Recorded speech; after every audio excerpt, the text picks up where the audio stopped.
Hello, dear audience. I am Santi Garces. I'm the Chief Information Officer for the City of Boston, and I am here to introduce an incredible panel on the opportunities and risks of artificial intelligence. I'll spend 2 minutes framing the issue. So artificial intelligence has made leaps and bounds, especially in the past year, enabling people to interact with these models that have been trained with lots of data to generate text and images and videos and other things. And we know that there's a lot of risks. We were just talking about it earlier, about disinformation, the ability of creating someone that sounds like a person, that looks like a person, that might be telling you to do something, and it's not that person that's actually saying those things. And when we think about it in the context of politics, geopolitics, and society, it can be quite daunting. But at the same time, there's so much opportunity for new business models, new opportunities, and new things. So we have 3 experts, people that have been building businesses and building tools with this technology. So I'm just gonna go ahead and introduce them because you wanna hear from them and not from me. So we'll start in the order from left to right. First, Joshua Nwasser is a dynamic and multi-diverse tech leader who's passionate about helping clients mitigate compliance, security, and technology risks. Josh brings more than 6 years of risk consulting, auditing, and cybersecurity experiences from both consulting and industry experiences. Josh advanced his interest in tech by earning a dual degree, MBA and Master's in Information Technology from Bentley University in Waltham. He is currently a doctoral student in cybersecurity at Capella University and an adjunct professor at Bentley University. He's teaching undergraduate computer science classes. He enjoys traveling, playing, watching soccer, networking, and giving back to his community. He is an active member and scholarship board member of the NSBE Professional Boston chapter. So welcome, Josh. Thank you. And then we'll go to Gary. So Gary Evie is the founder and chief executive officer of Evie Security Consulting Group, an organization dedicated to enabling clients to reduce risk by developing a more secure and resilient cybersecurity environment. He has over 25 years of experience, most recently serving in IBM's cybersecurity business unit as the go-to market leader for IBM's mobile and financial security solutions. Over his 22-year career at IBM, Mr. Evie has established a proven leadership of helping Fortune 500 clients solve complex cybersecurity and technology challenges across the globe. In his spare time, sounds amazing to have spare time doing all these things.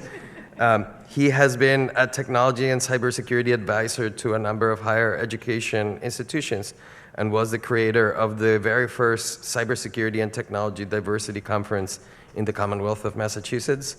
He serves on a number of nonprofit and for-profit boards. And last but not least, we have Misty Farrell, who has more than 18 years of professional experience in business, strategy, technology, product development, management, relationship building, implementation of programs and technology networks around the world. She started her career as an engineer working with the Naval Sea Systems Command in Port Hueneme. I hope I pronounced that correctly. Misty serves as an advisor to technology startups across research areas such as robotics, AI, machine learning, cryptography, microscopy, photonics, metamaterials, semiconductor devices, acoustics, solar panel technologies and substrate materials, autonomous vehicles, survey instruments, software, and databases. And in addition to this role, Misty advises women and executive professionals on tech startups, business creation, and career advancement. In her graduate research, Misty focused on strategy and social impact in business. She has created learning programs to enrich, inspire, and motivate marginalized populations. And recently, Misty started another company and they just got admitted into Techstars, so I'm hoping she shares with us. Thank you. An AI company. So hopefully she gets to share with us a little bit about that as well. So we have 3 terrible underachievers. Just joking. Very, very smart people will have great perspectives on the topic. So let's just get started with the first question. So what are some of the most positive and impactful implications of AI? How is it that you think that we should start thinking about AI? Is it a threat? Is it an opportunity? So I'd love to hear your take about it. You want to start, Josh, maybe? Probably I'll let Gary start. That's fine. So first of all, thank Beckmer for putting on this particular panel. This is, I think, one of the most important topics probably over the next 3 days. The opportunity and the threat is real. And I can't see the audience here, but by show of hands, how many people see it as an opportunity? How many people see it as a threat? Both. A little bit of both. Both. A little bit of both. And that's right. That is absolutely true. It is one of the greatest opportunities that we have ever seen in our life, and then we'll probably ever see in our lifetime. This is what I would call, we think about the agricultural revolution, the industrial revolution, the informational revolution. It probably surpasses all of those combined, right? The amount of money that's being poured into this space right now, I think the number was about $15 billion through the first half of this year to build out generative AI.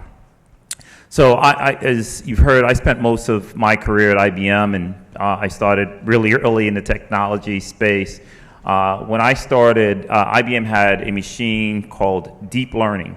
And that machine, back in the early 1990s, late 1980s, played a game of chess with one of the greatest chess players of all time, Garry Kasparov. That machine lost, I think, the first few matches. A year later, that machine went on to beat him in every match and tie, I think, in 2. That's how quickly that machine was able to learn and beat one of the greatest, and what's considered one of the greatest chess players of all time. What we're seeing today is an opportunity like no other. And that opportunity is impacting almost every single facet of our society, right? Every industry right now is thinking about how to tap into this space. There are jobs that are now being created, right, where companies are now saying, I need to have an AI officer, right, within my organization whose sole responsibility is to think about how to take advantage of artificial intelligence in their company. So in terms of the opportunity itself, the opportunity is unreal. And a good example of that we were sharing earlier is just think about now, I'm a small business. I want to understand how to aggressively go after a particular space. EV is a good example of it. I can sit down in a matter of seconds, generate a business plan that tells me what the market opportunities look like, put in sales projections and so forth. I no longer have to go out, hire a business consultant to help me understand the market, help me put market projections together. I can go into a ChatGPT and I can ask it to spit out for me a business plan. And that will, in a matter of seconds, right, I can get back a 5-page business plan on a market opportunity. And so that, for me, is one way in which we can now level the playing field, right, as a small business owner, as an entrepreneur. And so I'll pass it on here in a second, but to me, there's been no greater, I think, opportunity. And if you're not engaged right now, that you're missing out on, what I would call sort of the next big thing in our society. Absolutely. Misty, do you want to? Yeah, absolutely. Gary, thank you for sharing all those great points. I completely agree that there is a huge opportunity for small businesses to excel with tools like ChatGPT and the various AI tools that are out there. And if you don't just get out there and look and see what's happening in your respective marketplaces, you're going to be outpaced. And we've seen that with companies like Google and also Amazon, for example, the Amazon Marketplace, and companies, smaller companies being being competed against or being outcompeted with other folks on Amazon. So those are some of the things that I think you need to look at. So my 3 points were small businesses need to look at things like efficiency. Tools like ChatGPT can help you look at your financials in a more introspective way and give you outcomes. Terry Williams on the stage next door talked about having an AI tool that actually can look and analyze your financials, for example. Eastern Bank also is coming out with tools that are able to allow you to look at your financials and analyze them further. Smaller businesses also need to scale and grow. And so again, using these tools in order to do things like chatbots to respond to customer requests. You can actually upload facts within some of these tools and have automated responses to your clients and customers. And that in turn will show that, hey, I'm really giving good customer service to my clients, and then therefore improving your outcomes. And then my last point was increasing revenue overall. Once you're adding these digital services to your offerings, to your company, you're again easily able to scale and then provide efficiencies which directly translate into improving your bottom line and your revenue. Awesome. Okay. Josh? Yeah, so I think the experts in the room have really added a lot of points to the topic here. I also lean on the using AI as an opportunity because for me, being a student, or actually I'm a doctoral candidate now, I remember taking a class and I had to design a business plan. I kind of fall on ChatGPT to do that class, It was pretty straightforward class for me. I was kind of chilling. But at the same time, you have to really understand that the AI tool is not here to replace your job. So what am I saying here is you have to upskill yourself. AI is here. It's actually part of your product that you use every day. So a lot of things we do every day now, most companies, I was pulling up some statistics, and 83% of companies are using AI as part of their business plan.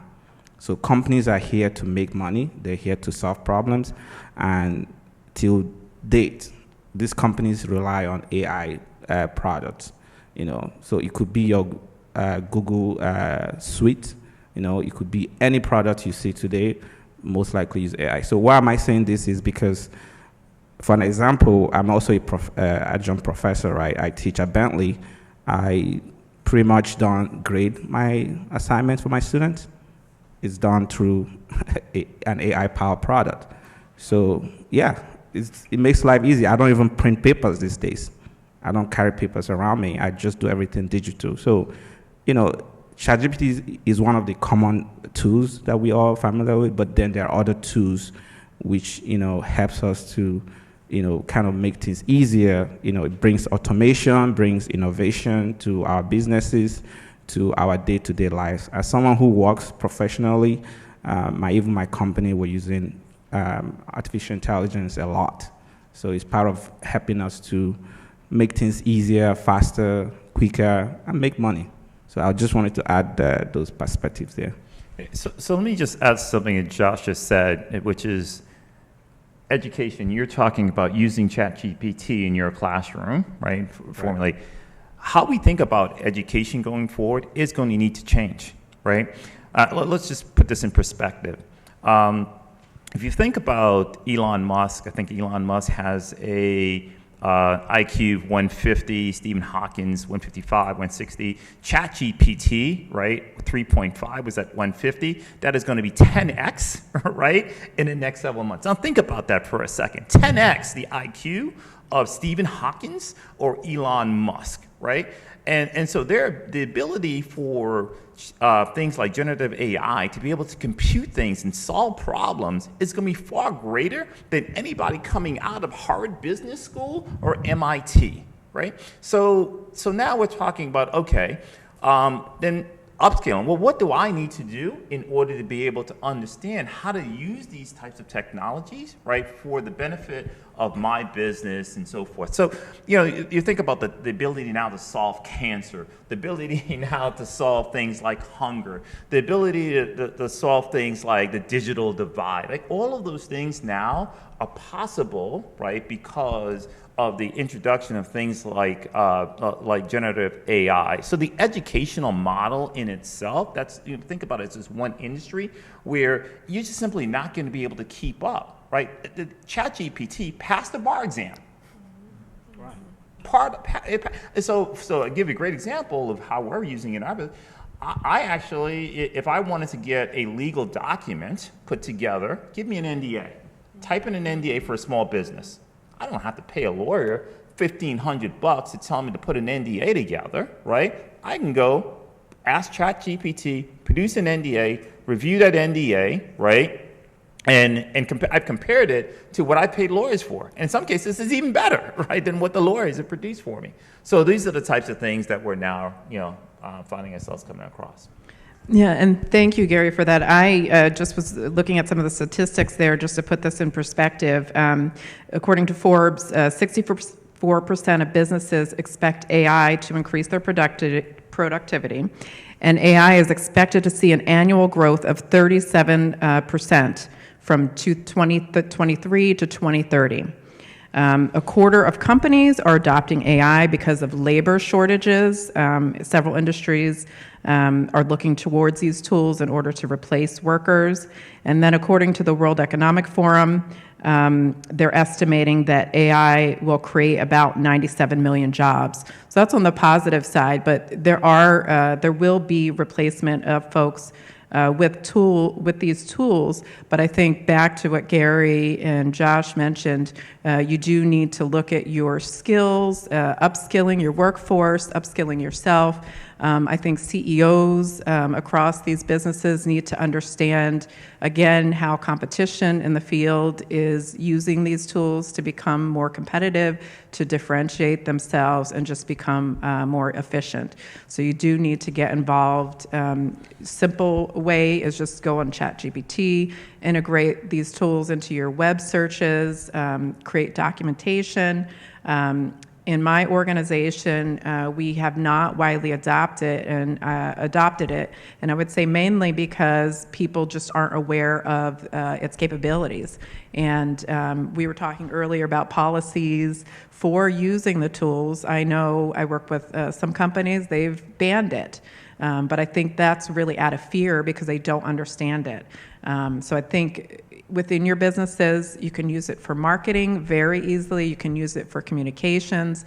I spoke with someone yesterday, and she had mentioned that she gets irate emails or she gets disgruntled customers. She said she uses ChatGPT to write the responses, so she has no emotional, feeling towards, the email, and she wants to ensure that she's respectful to her customers and her clients. So again, really think about how you can integrate these tools within your workflows. Wonderful. And if I may synthesize a little bit, so these tools seem to be incredible enablers for doing business, regular business, better and more effectively.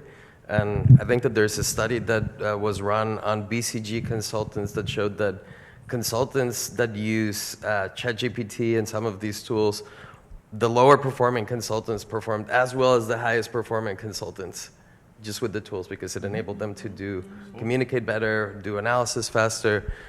And Josh also pointed out that there's a need to change the way that we do business, upskilling ourselves. We started to see in the city people that are using the tools to respond to interview questions and to, when we are hiring data analysts, we're starting to see people that are clearly using the tools to solve the assessments. So there's a need to reframe how we evaluate skills, how we work around skills. So I'd be curious to hear, how is it that you've been having these conversations in your organizations? How is it that you've been working through some of the hesitations and navigating the risk and benefit in your organizations? I'll be very quick here as a teacher, right? So I want to be very frank with my students, They're mostly sophomores, freshmen taking introduction to computer science class with me. So I tell them that if you don't learn these tools, you're going to be left behind. Bentley students are probably the top, students in this region, right?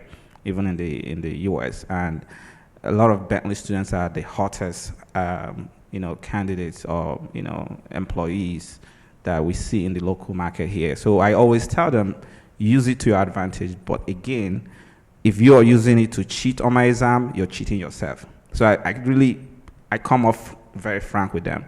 So why do I think this tool is very helpful? As a teacher, I don't really have to spend so much time grading their work for them. It's done automatically. And this is where AI come into the picture, right? So, with AI, you don't have to be, everything is done through the machine. You don't have to have human interference. So I think it's very valuable. I think, a lot of things we do today, like I said earlier, is powered by AI. So if you don't have AI as part of your business plan or business strategy as a small business owner, then, like I told my students, you're going to be left behind. So if you want to make more money, think about how to use these tools to support and augment your business.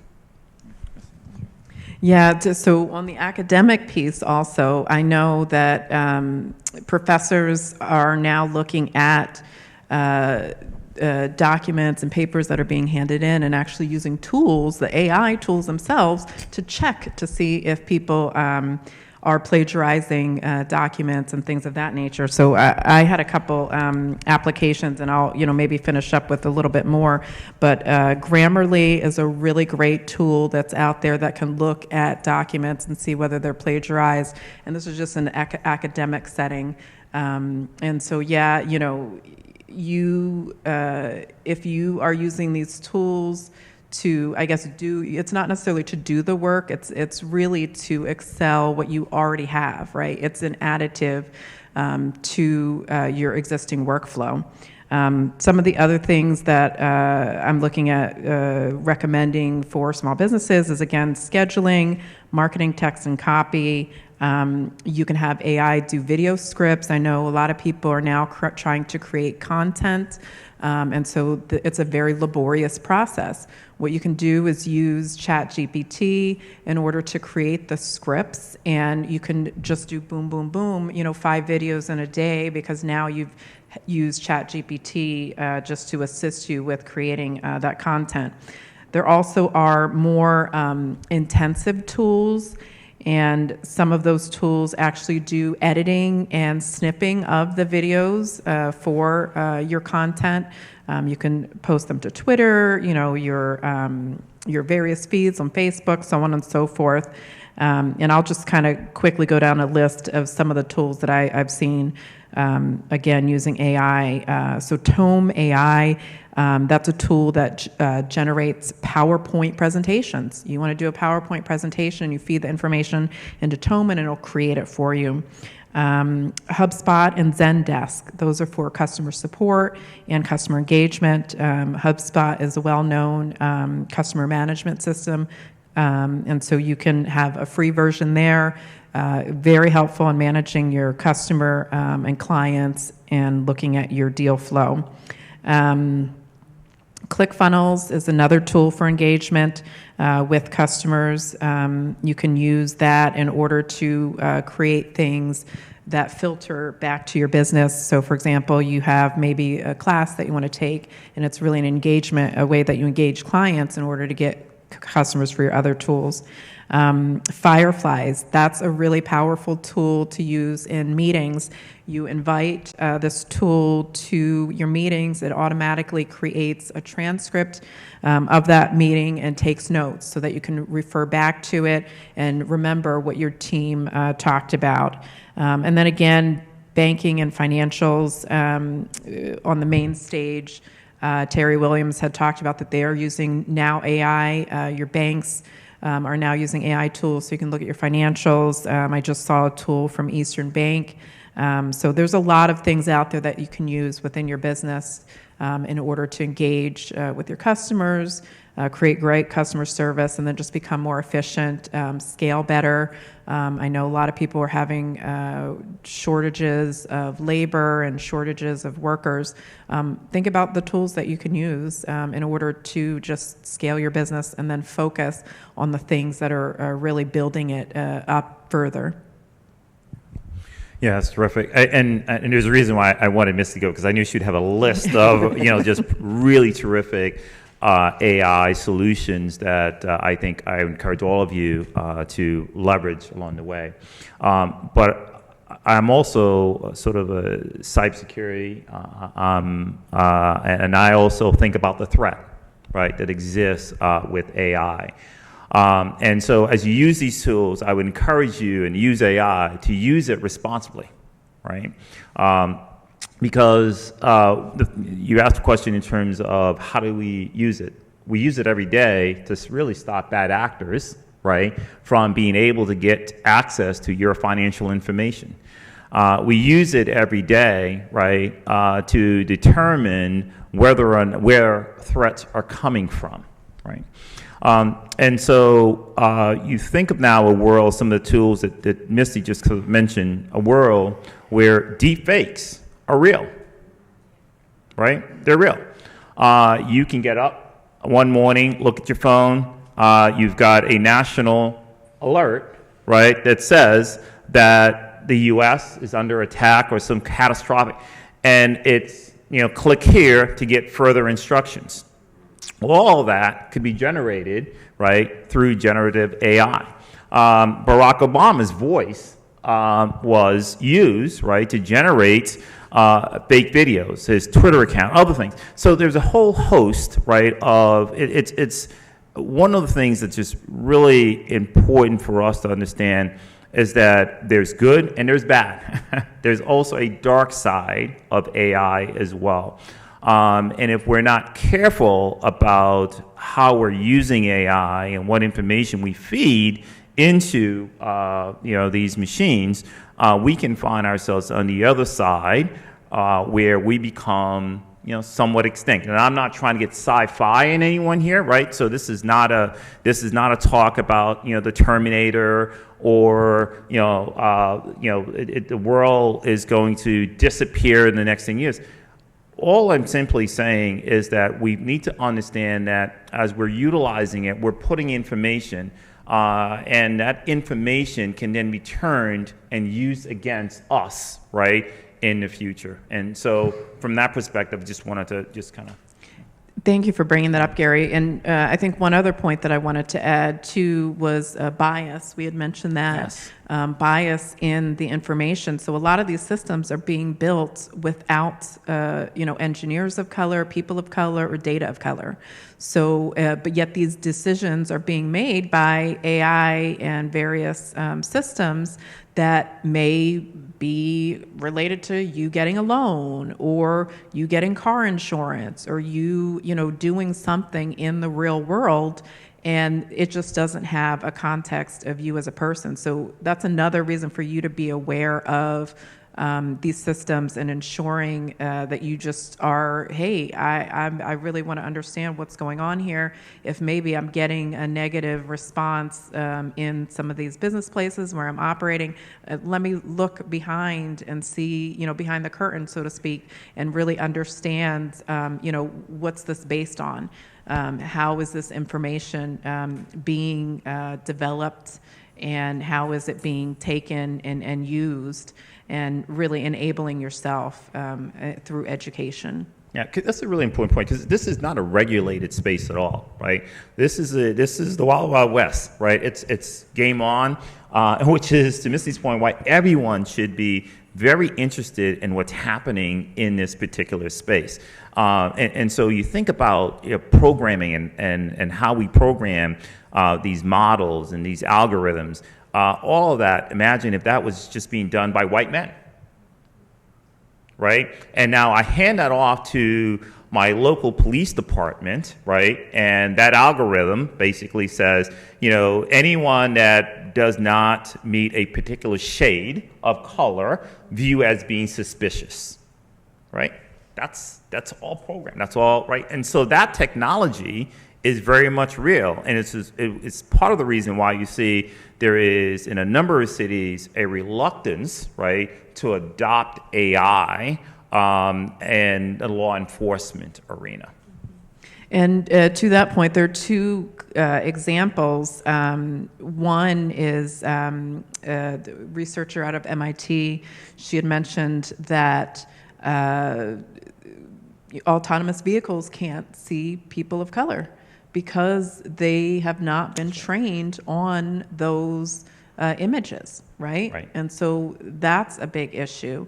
I was speaking within the last year and a half, maybe, with some researchers at a well-known insurance company, and they were like, "Oh yeah, we're using AI, and basically baked in are penalties essentially for people who live in lower income minority neighborhoods," and that they've baked that in, and they actually know that they're doing that. Right. And you're paying a premium insurance for having for your zip code essentially, and that's been done for a long time, but now it can be targeted and purposefully put in there through these AI and biasing in these systems. So you really need to be aware of what's going on. That sounds very scary.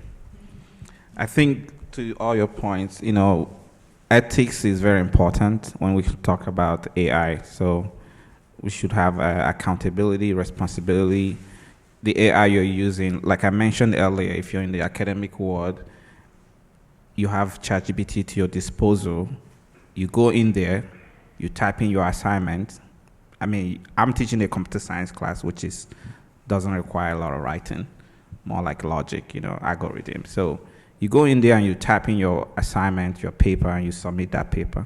You're going to be responsible for that, right? And you know what that is. If the school policy says plagiarism is, it's not allowed, and you do that, you're going to be responsible for that. So one thing I want us to understand is, even though we have ChatGPT at our disposal, we should be responsibly using it to our own advantage, which means you're not using it to replace your assignment, your paper. You're not using it. You shouldn't be a lazy student who just goes on ChatGPT, type in your assignment, and upload it, right? So you need to be able to use it to augment, to kind of make you, like you said earlier, if you're a low performer, you can use it to your own advantage. I have friends who are writing codes all the time, and they use ChatGPT to, figure out their either Python, Java codes, or, figure out solutions. And this is what I tell my students, the world we live today, a lot of things, since the advent of technology, internet, everything is at our disposal. It's just, how do you use it? So this is where we have to be ethical when we talk about AI, either from the companies that are using AI in their products, or even us as the end users using it. We have to be responsible, we have to be accountable when we use artificial intelligence. Perfect. I think maybe this is the time where I need to start wrapping the panel. I don't know, because the schedule has shifted. I'm good. All right. Then we'll go to the next question. So, we've had a very rich conversation around different aspects, both the opportunities and the threats. What are some of the things that you would like to make sure that the audience leaves with? When they walk out of the room, what are the things that you wish that they remember and hold for the foreseeable future? Yeah, I'll start. I think if someone told you that you had an opportunity to be first, right, and open up shop when the internet, right, was first launched, like, I'd be there. I don't think anyone in this room would skip out on the opportunity to be first in getting space on the internet. This, to me, as I said earlier, is one of the greatest revolutions that's taking place. And if you are not participating in it, you are going to get left out, right? My business, I can compete with a 10-person, business. I can go up against 100 or 500-person business, right? Because I can turn over my marketing, right, to AI. I can turn over my sales leads over to an AI. There are a host of things that I can now do, right, that I would have to go out and hire, dozens and dozens of people to do. I can turn that over. I can ask my AI to help in terms of, we mentioned earlier, engagement, right, with clients. I don't need to be around 24/7 to answer the phone. If a client reaches out at 11 p.m. at night, they've got a question, I've got a chat bot, right, that can be responsive to that client. So I think right now, whether or not you see it, the threat is real. The threat is absolutely real. But let's be really clear. I think for small businesses, for folks of color, this is a space which you absolutely need to be in today, and you need to be all in. All in. Agreed, Gary. So my points are really looking at the business and just determining, I think, applying what Gary said and Josh just said. Looking at your business, I would today just get 3 major issues. Is it my customer service that is not where it should be? Do I need to scale my marketing?